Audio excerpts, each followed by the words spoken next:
La mitad, ¿no? Romanos capítulo 8. Quiero hablar un tema que se llama la mortificación del pecado. La mortificación del pecado.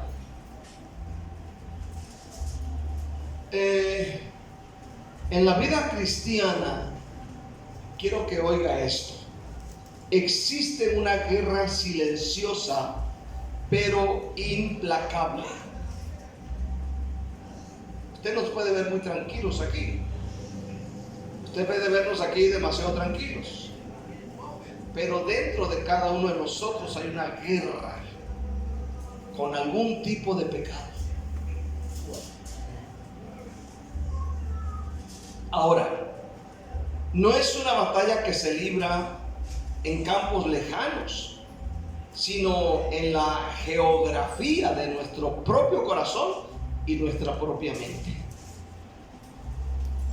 John Quinn dijo estas palabras: mata el pecado o el pecado te matará a ti. Mata el pecado o el pecado te matará a ti.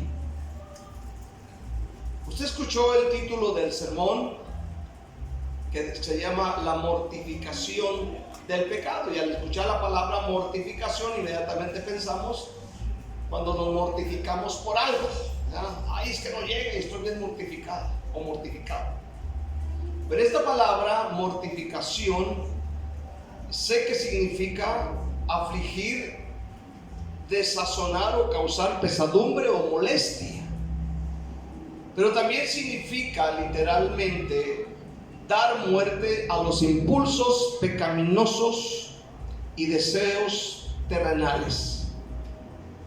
La mortificación suena como a término antiguo, casi medieval, pero es una disciplina vital que necesitamos tener. No se trata de masoquismo, de un masoquismo físico, sino de una guerra espiritual. Aleluya, estratégica. Es el acto consistente de debilitar el poder del pecado residente en nosotros. El pecado que reside aquí adentro. Quiero ver este tipo de tema, pero quiero leer Romanos 8, versículo 12. Romanos 8, 12 dice de esta manera: así que, hermanos, deudores somos, no a la carne, oiga bien, o a los deseos carnales, para que vivamos conforme a la carne, o deseos carnales, pecaminosos. Porque si vivís conforme a la carne, moriréis, mas si por el Espíritu hacéis morir las obras de la carne, viviréis. Porque todos los que son guiados por el Espíritu de Dios, estos son hijos de Dios. El Espíritu de Dios no te va a guiar a una fiesta sucia. El Espíritu de Dios no te va a guiar a meterte a un lugar prohibido. Óyelo bien, a los lugares prohibidos se los lleva el espíritu del diablo, porque son guiados por el espíritu del diablo. La persona que es guiada por el Espíritu, amén, simplemente con ver y oír el asunto dentro de ese lugar, dice: hey, de aquí yo no soy. Y incluso pasas hasta por el otro lado de la banqueta, porque dices: de aquí no soy. El ambiente ahí está sucio, está pervertido. ¿Cuántos dicen un fuerte amén? ¿Verdad? Los que son guiados por el Espíritu. Pero los que son guiados por la carne y por el diablo, es un ambiente muy normal para ellos. Ver ahí prostitutas bailando con otro, ver cómo otro se echa la caguama entera, glu, glu, glu, glu, y hasta le aplaude. Romanos es un tema muy interesante. Oremos. Padre, te doy gracias en Cristo Jesús. Te pedimos, Padre, la gracia y la bendición sobre nuestras vidas. Padre, derrama tu Espíritu y ayúdanos a comprender Romanos 8, 12 al 14, en el nombre de Jesús. Y la iglesia dice un fuerte amén. Quiero ver, hermano, la naturaleza de la ejecución espiritual. En primer lugar, la mortificación o el ejemplo de dar muerte a los impulsos pecaminosos no es una mejora gradual del carácter, sino un acto de guerra decisivo contra la naturaleza caída. Mire, usted debe orar a Dios para que conozca sus debilidades. ¿Cuántos están aquí esta noche? Amén. Usted debe conocer, amén, para que pueda luchar contra esa naturaleza caída. Usted sabe de qué pata coger y debe orar a Dios para ir venciendo esa área. Si usted no ora y si usted no lucha contra eso, como dije al principio, si usted no mata el pecado lo va a matar a usted. La naturaleza del pecado es un enemigo que no duerme. Es un enemigo que no duerme. Ataca cuando te acuestas a dormir, incluso de sueños. No duerme. El pecado no es un huésped educado. No es un huésped educado que se queda en su habitación encerrado. Él quiere salir, darse a conocer, contaminar a otros, dañar a otros. El pecado es como una enredadera que si no se corta termina asfixiando al árbol más fuerte. Usted ha ido a los puertos donde usted mira esas grandes palapas, ¿verdad? Usted mira esas palapas frescas, bonitas, pero también puede mirar los troncos que sostienen la palapa, que dentro de ellos tienen, por ejemplo, una palmera, y alrededor hay como un árbol encerrado. ¿Los ha visto en los puertos? En algunos lugares. Bueno, esa enredadera que usted mira alrededor de una palma, en una palapa, en algún puerto, una casa de palmas, amén, y esas maderas que usted mira enredadas alrededor de un tronco de palma, esa fue una semilla que un día un animalito comió de una higuera y dejó la semillita en el cogollo o arriba de la palmera. Con la humedad del tiempo, las lluvias y la tierrita que cae arriba del cogollo de la palmera, empieza a germinar la semilla. Y arriba usted puede ver, cuando pasa por algún lugar yendo para Tapachula, arriba de las palmeras una plantita, un arbolito que sale para arriba. Ahora, esa palmita es una higuera, pero esa no se queda ahí, sino que empieza a descolgar unas pequeñas guías, unas pequeñas raíces, y se van envolviendo alrededor de la palmera hasta llegar a clavarse en tierra. Esas ¿cómo se llaman? Raíces van engrosando poco a poco, se clavan en la tierra, van creciendo, pero empiezan a aprisionar la palma hasta que llega el punto que la mata y queda solamente la higuera. El pecado así es. Empieza con poquito, y si no lo matas, ese pecado te va a matar, tarde o temprano, pero te va a matar. ¿Sí me entienden este día? Así es el pecado, asfixia. El pecado es engañoso, siempre promete libertad. El pecado promete alegría, promete emoción, promete gozo,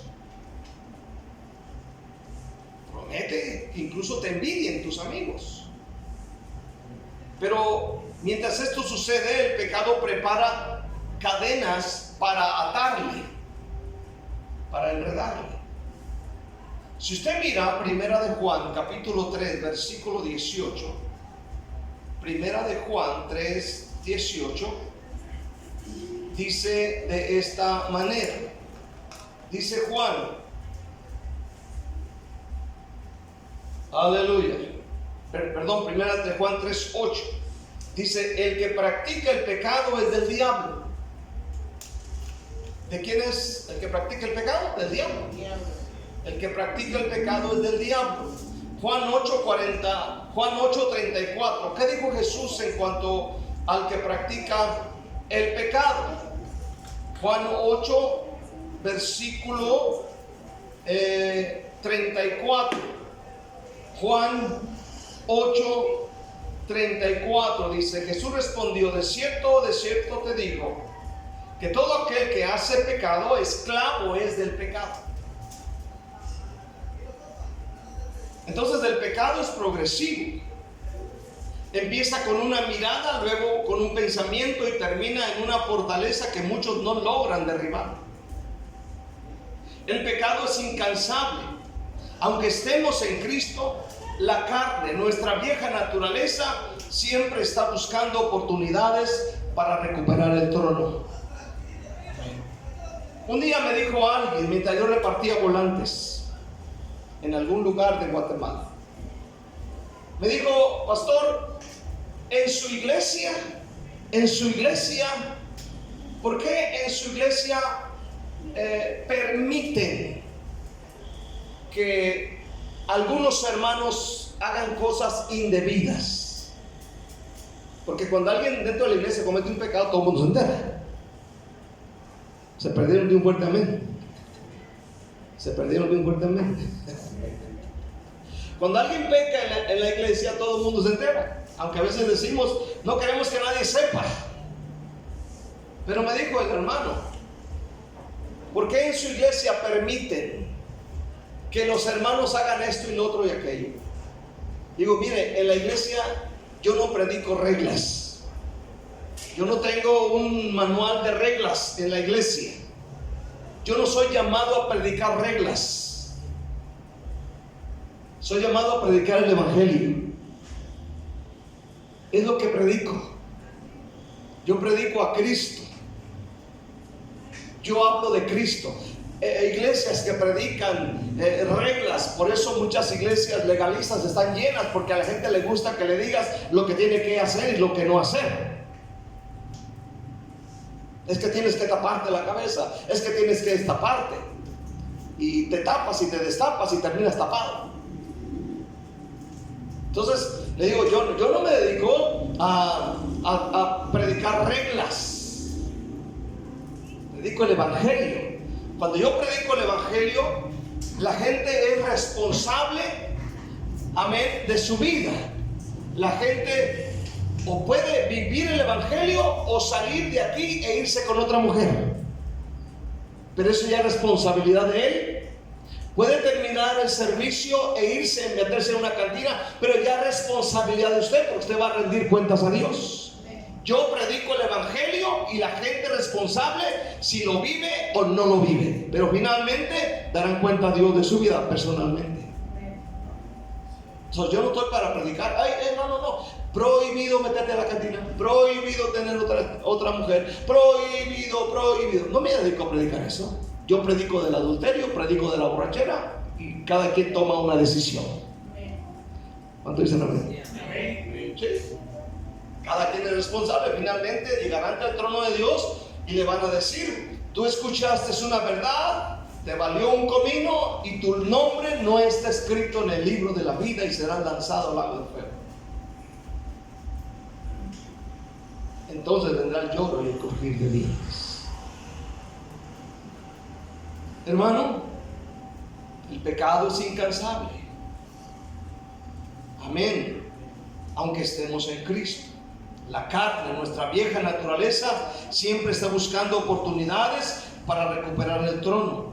Según Romanos 8:13, amén, donde dice esta palabra, dice: porque si vivís conforme a la carne, moriréis. Mas si por el Espíritu hacéis morir las obras de la carne, viviréis. Literalmente significa entregar a la muerte o hacer morir. No implica simplemente debilitar o educar, sino de ejecutarlo con la determinación de un verdugo. O sea, el pecado no se trata, amén, de debilitarlo o educarlo, sino de ejecutarlo con la determinación de un verdugo. ¿Qué hace un verdugo cuando va a ejecutar a alguien? ¡Pum! ¿Has visto las películas antiguas, verdad? ¡Pum! Corta. Así debemos ser nosotros con el pecado. Aleluya. No se trata de que antes era bien chismoso y ahora soy solo poquito. Amén. Antes mentía mucho, ahora solamente miento poquito. O antes andaba con 2 o varias mujeres, pero ahora ando solamente con 2. O sea que ya voy mejorando. Amén. No se trata de eso, se trata de cortar. ¿Cuántos dicen amén?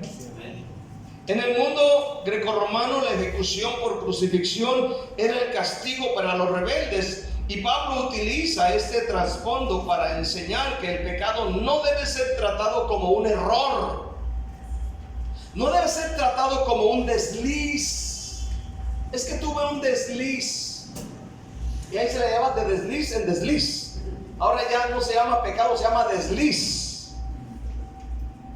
¿Ha oído mucha gente hablar de eso, verdad? Tuve un desliz. No, pecaste, mijito, y punto, se acabó. ¿Por qué buscarle? No es desliz.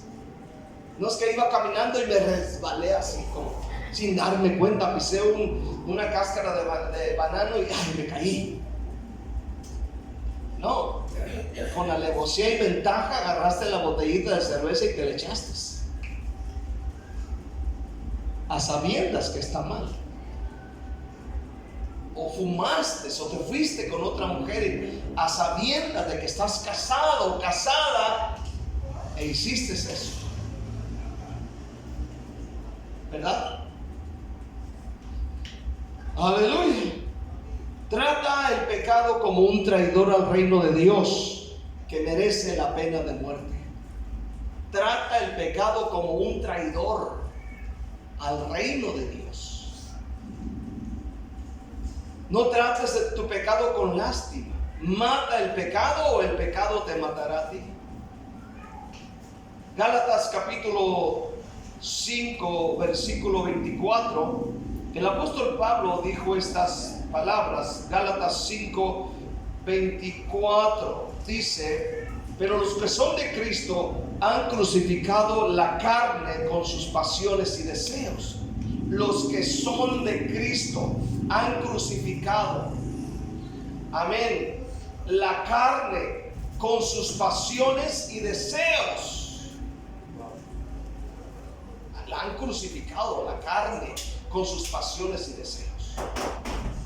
Aleluya. Luego Colosenses, un poquito más adelante, Colosenses 3 versículo 5, el apóstol Pablo dijo estas palabras: haced pues morir lo terrenal en vosotros. Hagan morir, maten, asesinen, hagan morir lo terrenal. ¿Qué es? Fornicación, impureza, pasiones desordenadas, malos deseos, avaricia, que es idolatría.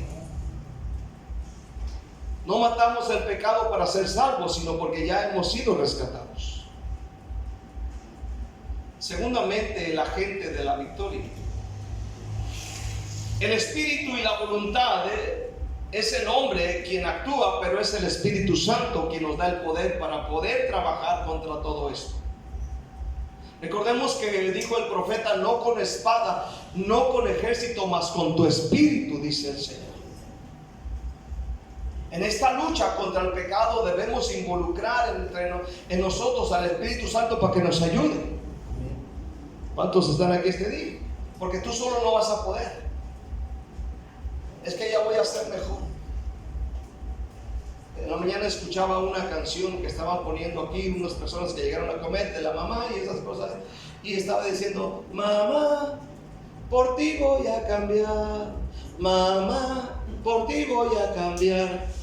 No cambia cuando dicen amén. No cambia. No, o sea, siguen siendo la misma cosa en todo momento. Aleluya. Es el poder del Espíritu Santo, porque muchos intentan vencer el pecado con su fuerza de voluntad.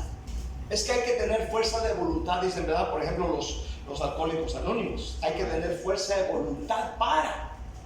Sí, se quitan el vicio del alcoholismo, pero usted los mira, fume y fume y fume, y se suben ahí donde predican y hablan pura tontería, puras maldiciones. Se quitaron un vicio, pero se les añadió otro pecado más. Aleluya, escucha bien, muchos intentan vencer acerca de esto. Otros dicen que debemos portarnos bien. Eso es como podar hojas de una mala hierba sin sacar la raíz. ¿Cuántos dicen amén? Usted tiene una mala hierba, usted dice, voy a podar las hojas. Eso no es la solución. La solución es que la jales y la saques desde raíz y se acabó el problema. Lo mismo es con el pecado. A veces con el pecado queremos solamente cortar un poquito.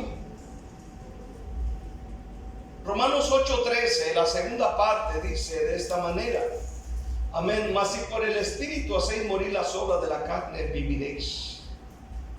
O sea que no es un esfuerzo humano independiente, es depender, por ejemplo, del poder del Espíritu Santo.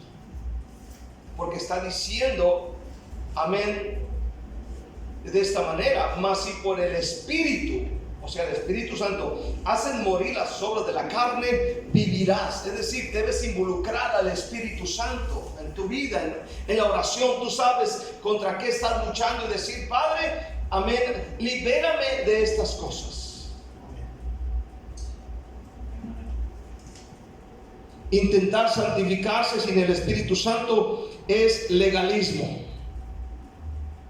No puedes matar lo que no te atreves a nombrar.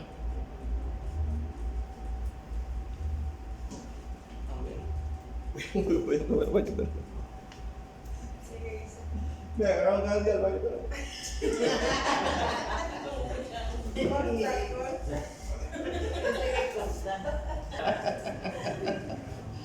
Bueno, sigamos adelante. No puedes matar lo que no te atreves a nombrar. Identifica, por ejemplo, el orgullo. Mire, hermano, yo he visto a muchos en la iglesia que se sienten intocables. Y sabes que los intocables están llenos de orgullo. La gente orgullosa se siente intocable. La gente que es orgullosa no le puedes decir no le puedes mencionar algo malo, no le puedes decir algo que vaya en contra de su voluntad, porque les golpeas del orgullo. Y el orgullo es algo peligroso. Los que se sienten intocables dentro de la iglesia son orgullosos, están llenos de soberbia. Amén. Nadie de nosotros es intocable. Amén.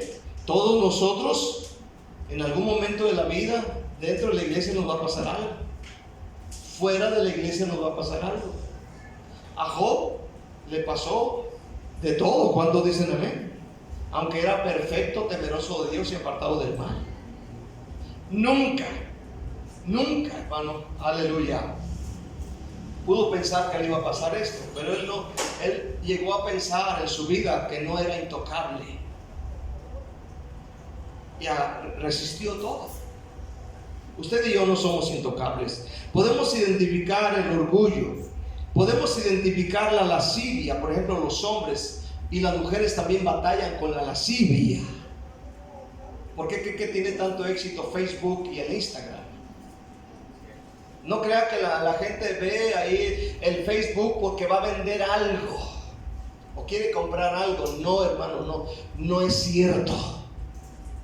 Tú sabes que hay algo más que te gusta ver, tanto hombres como mujeres. Y tú sabes que en Facebook y en Instagram aparecen de repente hombres semidesnudos con un cuerpazo bien acá. ¿Cuántos de nuevo? Uy, ahí apareció Chayanne, dices tú. Ahí apareció Ricky Martin y apareció quién sabe quién. Y volteas a ver al tuyo y está bien feo y panzón.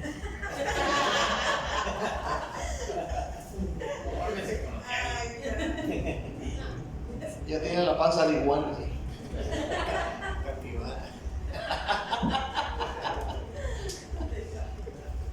¿Sí? Sí, no creo que tienen el Facebook, ay, es que estoy buscando un producto. No sea mentiroso. Anda buscando a ver qué mira por ahí. ¿Cuántos dicen amén? No es cierto, hermano. Digamos la neta, ¿cuántos dicen amén? La lascivia. Identifica el rencor, por ejemplo.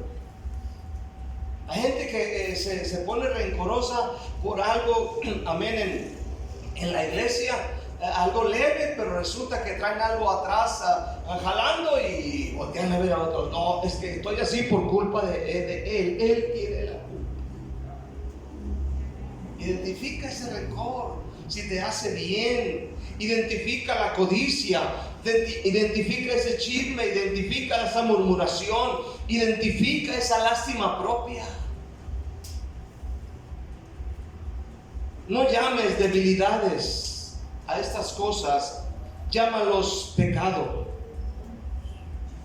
Y lo que debes de hacer también es privar el pecado de su alimento. Si sabes que el fuego se aviva con leña, pues ya no le eches leña. Si alguien te habla para chismear de alguien, dile: yo no soy basurero del diablo, háblame de Jesús, yo soy templo del Espíritu de Dios. Si la televisión está proveyendo para tu pecado de lascivia, sácala. Si el Instagram ves que está dañando tu vida, pues quita la aplicación. Yo tuve que quitarla.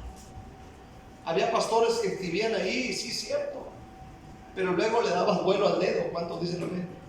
Al dedito. Y tuve que quitarla. Digo: no, esto no me beneficia. Solamente tengo el WhatsApp, el YouTube y hasta ahí. El Facebook también quité la aplicación, la borré. Digo: yo no la quiero. Y aparecen de repente los anuncios. Amén. El Facebook es leña para el pecado. Amén. Mortificar o quitarle el pecado, las oportunidades, los lugares y compañías que lo alimentan. Hermano, Dios nos puede ayudar en esto. ¿Cuántos dicen amén? Amén. Yo estaba, el otro día iba con el que fui a predicar a Misco, iba hablando con el hermano taxista que me traía y me llevaba, y me empezó a comentar acerca de lo que sucedió aquí en una de nuestras zonas donde murió mucha gente asesinada a balazos, entre ellos un niño. Fue herido, gracias a Dios salió ileso, pero sus padres murieron en ese lugar. Y el hermano decía: hermano, yo me pregunto, ¿qué hacía estas personas adultas llevando a un niño a una cantina de mala muerte? A un supuesto ceviche, que no es otra cosa más que cantina disfrazada. Dice el hermano: ¿por qué? Digo: hermano, yo tengo el mismo pensamiento. Digo: ¿por qué? ¿Por qué? ¿Por qué? Necesitamos en este día, hermano, no alimentar el pecado en nuestra vida. ¿Qué dice Filipenses capítulo 2, versículo 13? Filipenses 2, 13. Dice Pablo: porque Dios es el que en vosotros produce así el querer como el hacer por su buena voluntad. Si nosotros queremos luchar contra esas debilidades pecaminosas, hermano, Dios pone el querer como el hacer. Dios se involucra con nosotros. ¿Cuántos dicen amén? Dios quiere que le digamos: Dios, mira, estoy batallando en esta área. Esa es mi lucha. Yo batallo con mis ojos, batallo con la avaricia, batallo con las mentiras, y decirle: Padre, quiero matar este pecado en mí. Y sé que me va a costar un tiempo, no una oración de 3 minutos, sino vas a orar mañana, vas a orar pasado mañana, vas a orar todos los días de tu vida, luchando contra ese pecado. Quiero ir al tercer punto: el propósito de la mortificación. El propósito o el objetivo, hermano, es que podamos vivir con plenitud. Amén. La mortificación no tiene como fin una vida aburrida, sino vivir, como dice Pablo. Amén. Como dice el versículo 13: porque si vivís conforme a la carne, moriréis, mas si por el Espíritu hacéis morir las obras de la carne, viviréis. ¿Cuántos quieren vivir? Yo quiero vivir una vida plena en la presencia de Dios. Mire, este mundo es bien difícil. ¿Cuántos dicen amén? ¿Verdad? Es crítica la situación, pero es peor cuando permitimos pecado en nosotros. El pecado trae condenación, el pecado nos acusa, el pecado nos trae condenación. El pecado nos trae infelicidad. El pecado aparta de nosotros del Espíritu Santo. O sea, no nos conviene de ninguna manera. Amén. Entonces, el punto es vivir con plenitud. ¿Cuántos quieren vivir con plenitud? Amén. Amén. La paradoja del Evangelio es que la muerte de nuestros deseos carnales es el nacimiento de nuestro gozo más profundo. Es decir, cuando uno aprende y matas el pecado, entonces empiezas a tener un gozo profundo en el corazón. Empiezas a sentir ese gozo que menciona Pablo en su epístola a los Corintios, donde dice acerca del gozo inefable, un gozo que no tiene explicación, y necesitamos ese gozo, un gozo profundo. ¿Cuántos quieren gozarse este día? Entonces, cuando el pecado muere, nuestra comunión con Dios florece. Fíjate qué tremendo. La paz que sobrepasa todo entendimiento solo habitará en un corazón que está activamente limpiando el templo. Porque queremos, ¿cuántos quieren paz en sus vidas? Y la Biblia habla, y la paz que sobrepasa todo entendimiento guardará vuestros corazones en Cristo. Todos queremos paz. ¿Cuántos dicen amén? Llegar a casa, sentarte a comerte tus alimentos sagrados en paz. ¿Cuántos dicen amén? Y acostarte con tranquilidad, sin la conciencia sucia. Una paz. Y dices, al día siguiente te dijeron, oye hermano, fíjate que tembló. ¿A qué horas? Porque tienes paz. ¿Cuántos dicen amén? ¿Cuántos dicen amén? Amén. Queremos tener paz. Yo quiero tener paz. Pero hay gente que no le gusta tener paz, le gusta pelear. Como algunas hermanas. ¿Cuántos dicen amén? Amén. Son peleoneros, peleoneras. ¿Verdad, hermano? Usted pelea mucho y usted gana. Se ve que es mi apispireta, mi gratuita.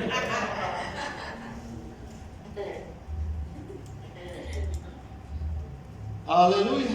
Entonces,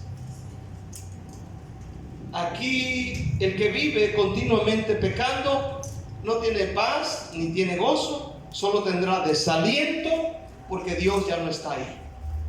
¿Ha oído hermanos que dicen, es que estoy bien desanimado, ya no siento nada en la iglesia? Es que los hermanos, no son los hermanos, eres tú. ¿Cuántos dicen amén? Amén. Porque viven pecando. Y cuando llegan a la iglesia, ya la iglesia no, es que la iglesia no encuentro sabor. Me encuentro más sabor ir al aeropuerto a ver al cocodrilo y a la jirafa. Ya la iglesia como que no me sabe mucho. Es que Dios ya no está ahí, definitivamente. Ahora, el plan de matar el pecado no es legalismo, sino la capacidad de disfrutar plenamente de Dios. Romanos 8:13 dice, viviréis. Habla de vida. No solo se refiere a la existencia biológica, sino a la vitalidad espiritual y la comunión vibrante con el Creador. Mateo 5:5 dice que los únicos, Mateo 5:5 dice, bienaventurados, aleluya, Mateo 5, vamos a leer el versículo 3, bienaventurados los pobres del espíritu, porque de ellos es el reino de los cielos. Bienaventurados los que lloran, porque ellos recibirán consolación. Bienaventurados los mansos, porque ellos recibirán la tierra por heredad. Bienaventurados los que tienen hambre y sed de justicia, porque ellos serán saciados. Bienaventurados los misericordiosos, porque ellos alcanzarán misericordia.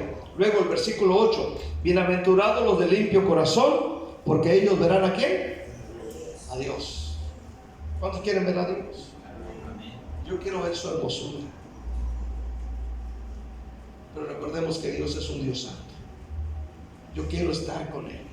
Tanto tiempo batallar para luego terminar mal, yo creo que no vale la pena.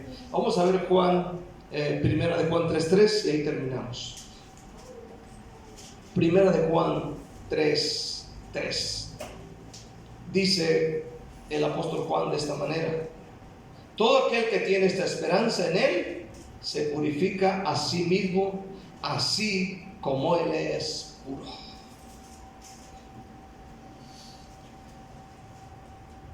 La mortificación del pecado es una tarea diaria que requiere una vigilancia constante, permanente. No es una victoria de un solo día, sino es una guerra de resistencia. Y al confiar en el Espíritu Santo y actuar con determinación bíblica, el cristiano cambia un placer temporal y destructivo por un gozo eterno y restaurador. La pregunta viene aquí: ¿qué pecado estás tolerando en tu vida? ¿Qué pecado estás tolerando? ¿Qué cosas dices tú? Yo creo que esto no es tanto pecado que yo haga esto.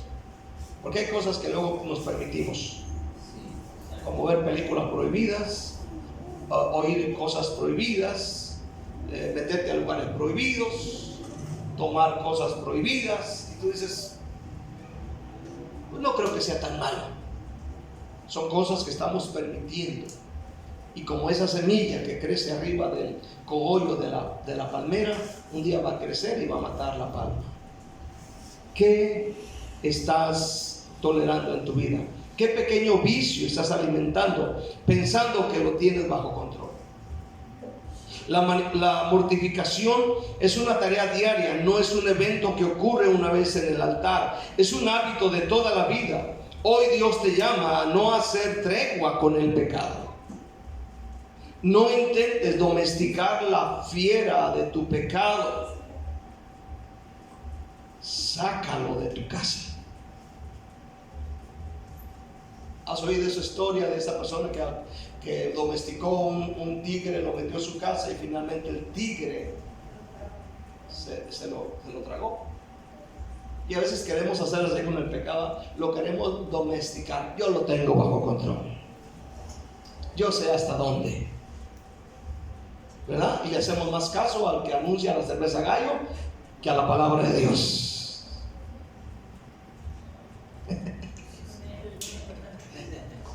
Cristo ganó la guerra, recuérdalo, en la cruz, dándonos la posición de victoria. Ahora, por su gracia, nos toca a nosotros limpiar el territorio. Mata el pecado antes de que Él intente robarte la vida que Cristo compró para ti. Mata el pecado antes de que el pecado te mate a ti. Porque el pecado es cruel. Llámese como se llame. Y no estoy hablando solamente de adulterio, de fornicación, de esas cosas escandalosas. Estoy hablando de mentiras, de chismes, de murmuración, cosas parecidas este día, que están causando daño a nuestra vida. Démosle un aplauso a Cristo por todo nuestro corazón en esta hermosa noche.